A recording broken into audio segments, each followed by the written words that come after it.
আজ কথা বলবো এমন একটা মুভি নিয়ে যেটা নিয়ে চারদিকে অনেক হাইপ। মুভিটার নাম মার্টি সুপ্রিম। স্পোর্টস এবং ড্রামা জনরার এই মুভিটি কেন এত আলোচনায়? কারণ এটি অস্কার আসরে বাজিমাত করেছে। অবাক হওয়ার কিছু নেই, এই মুভিটি মোট 9টি অস্কার নমিনেশন পেয়েছে।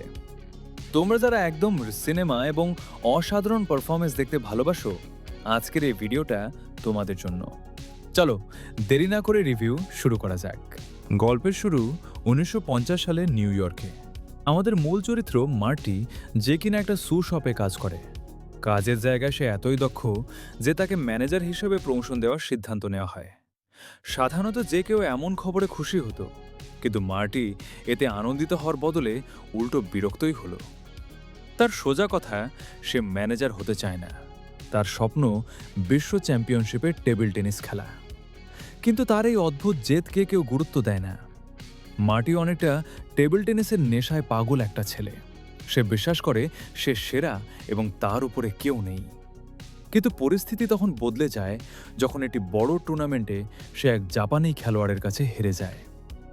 ওই হারটা তাকে মানসিকভাবে ভেঙে দেয়, আর এখান থেকে শুরু হয় তার নতুন লড়াই। সে ঠিক করে জাপানে গিয়েই সেই খেলোয়াড়কে হারিয়ে নিজের শ্রেষ্ঠত্ব প্রমাণ করবে। এর পরের জার্নিটা কতটা চ্যালেঞ্জিং এবং আবেগপূর্ণ, সেটাই সিনেমার মূল বিষয়।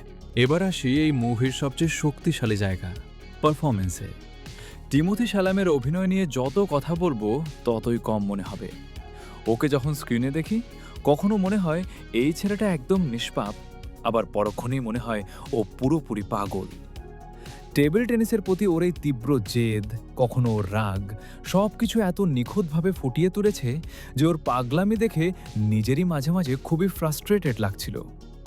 ওর অভিনয়ের এই গভীরতা আমাকে পুরোটা সময় মুভির সাথে আটকে রেখেছিল। একদম টপ ক্লাস অভিনয়। সিনেমাটোগ্রাফি আর ভিজুয়ালসের কথা বললে বলতে হয়, 1952 সালের সময়টাকে যেভাবে এই মুভিতে রিক্রিয়েট করা হয়েছে তা অবিশ্বাস্য। কালার গ্রেডিং থেকে শুরু করে এডিটিং, সব কিছু দেখে মনেই হয় না এটা আজকের দিনের কোনো হাইটেক ক্যামেরা দিয়ে শ্যুট করা। ব্যাকগ্রাউন্ড মিউজিকটা পুরো মুভির মেজাজের সাথে দারুণভাবে মিশে গেছে। সব মিলিয়ে টেকনিক্যাল দিক দিয়ে এটি একটি মাস্টারপিস। সবই তো ভালো, তবে মুভিটির একটি দিক নিয়ে আমার সামান্য আক্ষেপ আছে। যারা খুব ফাস্ট মুভমেন্ট বা তাৎক্ষণিক রোমাঞ্চ খুঁজছো, তারা হয়তো একটু হতাশ হতে পারো। সিনেমার গতি বেশ ধীর। পরিচালক অনেক ধৈর্য নিয়ে প্লটগুলোকে একের পর এক স্তরে সাজিয়েছেন, যা অ্যাডভেঞ্চার লাভারদের জন্য দারুণ।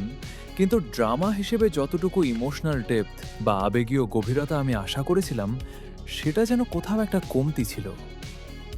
চরিত্রগুলোর সাথে আমি খুব একটা গভীরভাবে কানেক্ট করতে পারিনি। মানে, মুভিটি টেকনিক্যালি বেশ স্ট্রং হলেও শেষ পর্যন্ত আমাকে সেই লেভেলের ইমোশনাল ধাক্কাটা দিতে পারেনি, যা আমি এই ধরনের মুভি থেকে পার্সোনালি চেয়েছিলাম। সবশেষে যদি বলি, মার্টি সুপ্রিম একটি মাস্টারফুল সিনেমা, যা আমাদের স্বপ্ন আর জেদের লড়াইটা খুব সুন্দরভাবে দেখায়। ধীর গতির গল্প যারা পছন্দ করো, তাদের জন্য এটি দারুণ একটি অভিজ্ঞতা হবে। সবকিছু বিচার করে আমি এই মুভিটিকে 10-এর মধ্যে 8 দেব। তোমরা যারা এখনো দেখোনি, সময় বের করে দেখে নিতে পারো। মুভিটি দেখার পর তোমাদের কেমন লাগলো বা এই মুভি নিয়ে তোমরা আমার সাথে একমত কিনা, সেটা কমেন্ট সেকশনে কিন্তু অবশ্যই জানাবে।